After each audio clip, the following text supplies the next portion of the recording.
दोस्तों आज के इस वीडियो में हम डिस्कस करने वाले हैं एवरी मैक्लियोड मैकार्टी एक्सपेरिमेंट को। और ये जो टॉपिक है ये आपके BSc third year fourth semester botany के सेकंड पेपर का यूनिट फर्स्ट जेनेटिक मटेरियल से जुड़ा हुआ टॉपिक है और बहुत ही इम्पॉर्टेंट टॉपिक है। तो वीडियो को ध्यान से देखिएगा, पूरा देखिएगा, कहीं भी वीडियो को स्किप मत कीजिएगा। तो अगर हम बात करें एवरी मैक्लियोड और मैकार्टी एक्सपेरिमेंट की, तो इन्होंने सबसे पहले बताया था कि डीएनए जो है ये एक जेनेटिक मटेरियल है और इसको इन्होंने प्रूफ किया और इसके लिए इन्होंने एक एक्सपेरिमेंट भी किया था।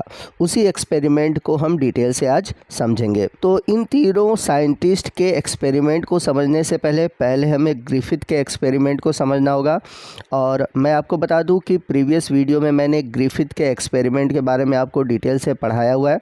अगर आपने वो वीडियो नहीं देखा है तो उस वीडियो का लिंक मैंने आज के इस वीडियो में नीचे डिस्क्रिप्शन बॉक्स में और ऊपर आई बटन में दे रखा है। उस लिंक पर क्लिक करके आप ग्रिफिथ के एक्सपेरिमेंट को डिटेल से देख सकते हैं।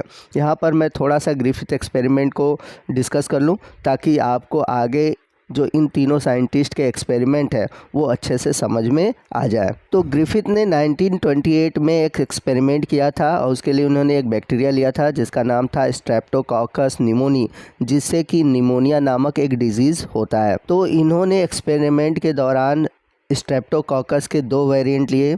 एक थी स्मूथ कॉलोनी जिसकी जो वॉल होती है वो पॉलीसैकेराइड की बनी होती है, दूसरी है रफ़ कॉलोनी जिसमें कि पॉलीसैकेराइड की वॉल नहीं पाई जाती। तो ग्रिफिथ ने क्या किया कि स्मूथ कॉलोनी को एस स्टेन कहा और रफ़ कॉलोनीज़ को उन्होंने आर स्टेन कहा। तो जब उन्होंने एस स्टेन वाले स्ट्रेप्टोकोकस को चूहों के अंदर इंजेक्ट किया तो वो चूहे क्या हुए, वो मर गए। और जब आर स्टेन वाले स्ट्रेप्टोकोकस को चूहे में इंजेक्ट किया तो वे चूहे जीवित रहे। तो इस एक्सपेरिमेंट से उन्होंने ये निष्कर्ष निकाला कि जो आर स्टेन होते हैं वो वायरुलेंट होते हैं, जिसकी वजह से चूहों में निमोनिया रोग होता है और चूहे मर जाते हैं, जबकि आर स्टेन वाले चूहे नॉन वायरुलेंट होते हैं जिसकी वजह से उनमें निमोनिया रोग नहीं होता और वे जीवित रहते हैं। अब इन दो टाइप के बैक्टीरिया को लेकर ग्रिफिथ ने कुछ एक्सपेरिमेंट किए। तो सबसे पहले उन्होंने क्या किया कि जो वायरुलेंट बैक्टीरिया थे उनको माउस में इंजेक्ट किया। माउस जो थे वो निमोनिया की वजह से मर गए। दूसरे में क्या किया, उन्होंने रफ़ स्टेन लिया, उनको चूहों में इंजेक्ट किया और चूहे नहीं मरे, क्योंकि जैसा कि मैंने बताया था कि जो रफ़ स्टेन वाले बैक्टीरिया होते हैं वो नॉन वायरुलेंट होते हैं जिसकी वजह से चूहों में निमोनिया रोग नहीं होता। थर्ड एक्सपेरिमेंट में उन्होंने क्या किया कि जो स्मूथ स्टेन वाले बैक्टीरिया थे उनको उन्होंने हीट किया।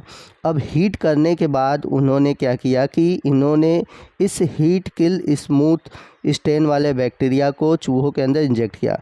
अब इस केस में क्या हुआ कि चूहे नहीं मरे। फोर्थ एक्सपेरिमेंट में इन्होंने क्या किया कि जो हीट किल्ड स्मूथ स्टेन वाले बैक्टीरिया थे उन्होंने इसको मिक्स कर दिया रफ़ स्टेन के साथ। अब इसके बाद उन्होंने क्या किया कि इस मिक्सचर को चूहे के अंदर इंजेक्ट किया और एक्सपेरिमेंट के पहले उन्होंने सोचा कि फोर्थ एक्सपेरिमेंट में चूहे जिंदा रहेंगे, क्योंकि जो स्मूथ वाले थे उसको जब उन्होंने हीट किल किया तो चूहे ज़िंदा रहे और रफ़ वालों से तो खुद ही चूहे नहीं मरते, ठीक है, क्योंकि वो ऑलरेडी नॉन वायरुलेंट है। तो इसलिए चूहों में कोई डिजीज़ नहीं होगा और चूहे ज़िंदा रहेंगे। लेकिन ऐसा नहीं हुआ। फोर्थ एक्सपेरिमेंट में जो चूहे थे वे मर गए। अब इस एक्सपेरिमेंट से ग्रिफिथ ने एक कंक्लूज़न निकाला। क्या कंक्लूज़न निकाला? उनका कहना था कि जो आर स्ट्रेन है और एस स्ट्रेन है उनके बीच कुछ ऐसा हुआ कि जो आर स्ट्रेन बैक्टीरिया थे वो एस स्ट्रेन बैक्टीरिया में बदल गए और उन्होंने इसका नाम दिया ट्रांसफॉर्मेशन। लेकिन इस एक्सपेरिमेंट में ग्रिफिथ ये नहीं बता पाए कि जो ट्रांसफॉर्मेशन होता है वह बैक्टीरिया के थ्रू होता है।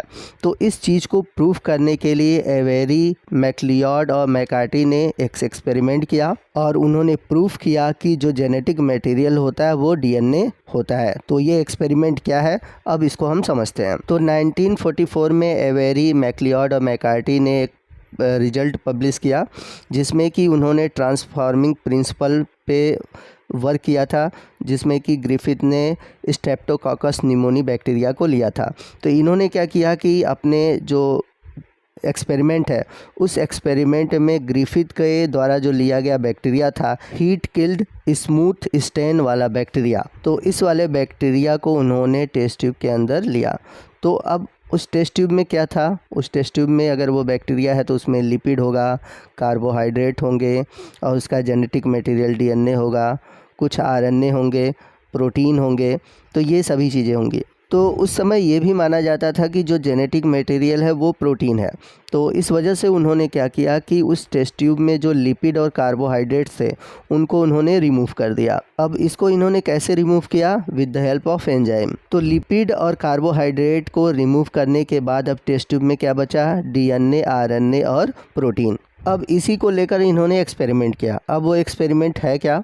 तो उन्होंने टेस्ट ट्यूब में क्या लिया था? Heat killed S cell bacteria, और उसमें से उन्होंने क्या किया था? लिपिड और कार्बोहाइड्रेट को रिमूव कर दिया था with the help of enzyme. अब इस मटेरियल को इन्होंने क्या किया था? 3 अलग अलग टेस्ट ट्यूब में डिवाइड कर दिया था, यानी कि तीनों टेस्ट ट्यूब में S strain heat killed bacteria थे, बट उसमें लिपिड और शुगर नहीं था।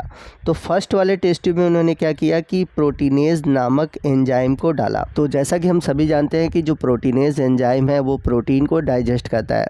तो इस टेस्ट ट्यूब में जितना भी प्रोटीन है वो इस एंजाइम की वजह से डिस्ट्रॉय हो जाएगा। अब इसके बाद उन्होंने क्या किया कि इस टेस्ट ट्यूब में उन्होंने क्या किया कि आर सेल को ऐड किया। तो आर सेल वही बैक्टीरिया है जिससे कि नॉन पैथोजेनिक है, जिससे कि कोई डिजीज़ नहीं हो रहा था।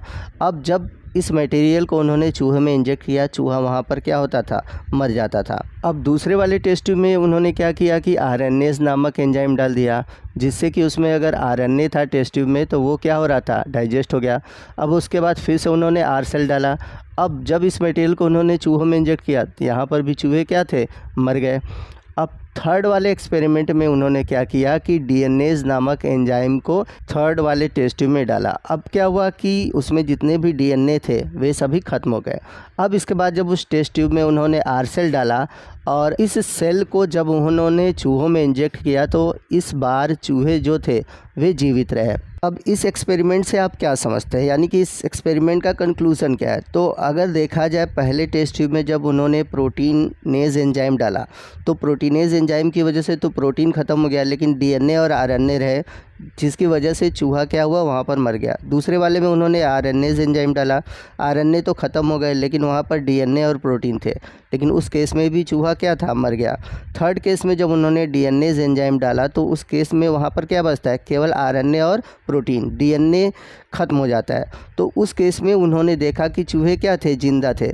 इसका मतलब क्या है कि जो हमारे जेनेटिक मटेरियल है वो क्या है? डीएनए है, यानी कि इंफॉर्मेशन को ले जाने का काम कौन कर रहा है? डीएनए कर रहा है। तो इसका कंक्लूजन क्या निकला? Transformation require DNA, therefore it is the genetic material of the cell. तो कहने का मतलब ये है कि ट्रांसफॉर्मेशन के लिए डीएनए ज़रूरी होता है, और डीएनए को जेनेटिक मटेरियल के रूप में प्रूफ किसने किया था? एवेरी, मैक्लियोड और मैकार्टी ने। आई होप आपको ये एक्सपेरिमेंट अच्छे से अब समझ में आ गया होगा। फिर भी अगर कोई डाउट है तो आप हमसे कमेंट करके पूछ सकते हैं। तो आपको आज का ये वीडियो कैसा लगा कमेंट करके ज़रूर बताइएगा। वीडियो अच्छा लगा हो तो वीडियो को लाइक और शेयर करना मत भूलिएगा, और कोई भी डाउट है आप हमसे कमेंट करके पूछ सकते हैं। तो मिलते हैं अगले वीडियो में अगले टॉपिक के साथ। तब तक के लिए जय हिंद, जय भारत।